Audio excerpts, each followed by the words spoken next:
అన్నదాతను ఆదుకోవటంలో కాంగ్రెస్ సర్కార్ విఫలమైందన్నారు మాజీ మంత్రి నిరంజన్ రెడ్డి. రైతులు కష్టించి పండించిన పంటలను ప్రభుత్వం కొనటం లేదన్నారు. కొనుగోలు చేసిన ధాన్యాన్ని లారీలకు ఎత్తకపోవటం, ఎత్తిన లారీల నుంచి ధాన్యాన్ని అన్లోడ్ చేయకపోవడంతో ట్రక్ షీట్ జనరేట్ కాక రోజులు వారాల తరబడి పడిగాపులు కాస్తూ రైతులు ఆందోళన చెందుతున్నారని నిరంజన్ రెడ్డి తెలిపారు. రైతు బంధు ఇవ్వక, రుణమాఫీ చేయక కాంగ్రెస్ సర్కార్ వ్యవసాయ రంగాన్ని నిర్వీర్యం చేసిందన్నారు. తడిసిన ధాన్యానికి నష్టపరిహారం లేదని, గతేడాది తీసుకున్న ధాన్యానికి బోనస్ ఇవ్వకుండా రైతులను ఈ సర్కార్ ఇబ్బందులు పెడుతోందని నిరంజన్ రెడ్డి మండిపడ్డారు. తడిసిన ధాన్యానికి వడగండ్లు వచ్చి నష్టపోయినటువంటి దానికి ఏ సహాయం లేదు, ఏ రైతుకు దక్కలే.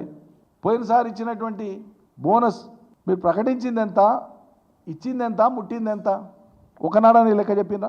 మొత్తం పండిన ధాన్యం ఎంత, మీరు ఇచ్చింది ఎంత, ఎంతమంది రైతులకు ఇచ్చిన, ఎంత అమౌంట్ ఇచ్చింది లెక్క చెప్పలే. ఈసారి మళ్ళీ ధాన్యం తీసుకుంటున్నారు, ముప్పు తిప్పలు పెట్టి తీసుకుంటున్నారు. సరే ఎట్లనోలాగా రైతు ఇస్తున్నాడు, కష్టపడుతున్నాడు, వారం 10 రోజులు 15 రోజులు కళాలు పొడితే పడిగాపులు కాస్తున్నారు. ఇప్పటి వరకు సేకరించింది ఎంత, దాంట్లో ఇచ్చిన బోనస్ ఎంత ఇస్తున్నారు? అసలు బోనస్ ఇయ్యదలుచుకున్నారా? బోనస్ అంటే ఏదైనా మాట మార్చి దాన్ని జాప్యం చేసేసి జనం మధ్యలో వాళ్ళు మర్చిపోయేటట్లు చేస్తే ఆ అంశం వెనక్కి పోయినట్లే అని భావిస్తున్నా. దగ్గర 1,50,000 కోట్ల అప్పు చేస్తారు. మరి ఇవేమి ఇవ్వకుండా, ఏం చేయకుండా, ఇచ్చిన హామీలకు సంబంధించి ఏం చేయకుండానే 1,50,000 కోట్ల అప్పులు చేస్తారు. అప్పులు చేసి మళ్ళీ నిత్యం అప్పులు అయిపోయినాయి, మాకు ఏడ పైసా పుడతలేదు, ఇంకా మా చేతనైతే లేదని చెప్పి చేతులు ఎత్తేస్తారు.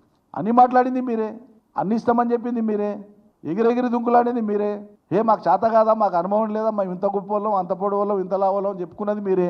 మరి ఏం లేవు, కేసీఆర్ ఏం మిగిలేకుండా పోయిన చేతగాని మాటలు మాట్లాడుతున్నది మీరే.